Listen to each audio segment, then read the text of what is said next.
What's going on, everyone? Thanks so much for joining me today. This is video 1 in a series which I'm going to be going over dry fire training. This video is going to be covering the safety considerations. First, what is dry fire? Dry fire is the simulated firing of your weapon system without any live ammunition being introduced into the training. What can you accomplish with it? So much. You can accomplish approximately 80 to 90% of your firearms training. You can practice drawing from a holster, practicing getting good first round hits with your handgun and rifle, reloads, malfunction clearance, building your natural point of aim, practicing different positions, standing, kneeling, prone, as well as other unorthodox shooting positions. Movement, you can practice turns, moving forward, backward, left to right, as well as if you are going to be training in a high-risk training such as room clearing, either by yourself or with a team, this is imperative to really practice with empty guns as you not only build up your confidence but your skill set. Once you get to a certain level and you clean up any issues such as safety or technique, then you can start introducing live fire, but dry fire is imperative.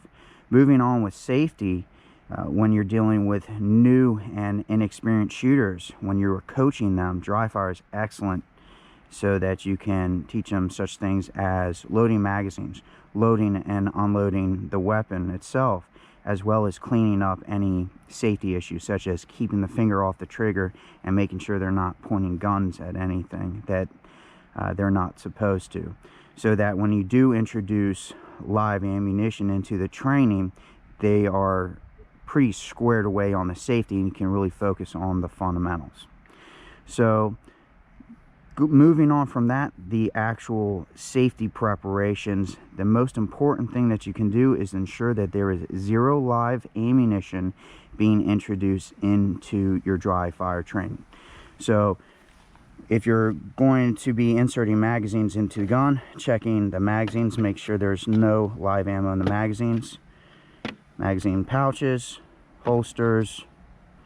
If you're going to be using dummy rounds, ensuring that they are actual dummy rounds.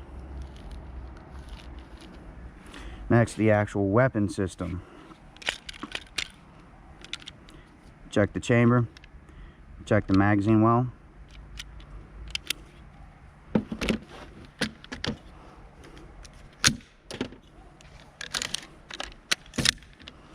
Check the chamber, check the magazine well.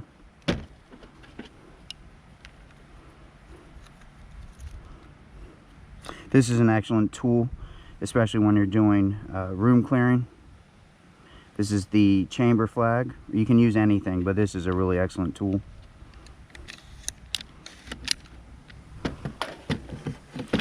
All right. This is especially true if you're working with armor, making sure that there is no live ammo in your armor. All right, let's say you are working with a gun and you're going to be practicing with a gun that is normally loaded. I usually have some sort of container. I have cups. I put the live ammo in here. I put the top on the cup and then I move it out of the area. So it's no live ammo in the vicinity. All right, next, I have a target right there. You can use anything, but using a target, some sort of target, is a great idea because we are simulated sending live ammo downrange. Practicing keeping it's a good idea to practice using a target so you're simulating shot accountability. All right, going on with that, we have to consider target area, meaning target's foreground, background, and sides. So there's nothing in the front with this setup that I need to worry about. In the background, we have woods, and beyond that, approximately 75 yards away, 100 yards away, there is a 40-foot tall dirt berm. It's probably taller, but if live ammo, it does get introduced into the dry fire training due to negligence, and that is not up for discussion. live ammo being introduced into dry fire training is due to negligence, I have a dirt berm that will prevent any rounds leaving the area. Moving on, I do a lot of my dry fire in my house. Considerations with doing dry fire in the house: if there are people in another room, do not set up a target in that direction. Moving on with that, I have my neighbor to my left over there and a neighbor to my right.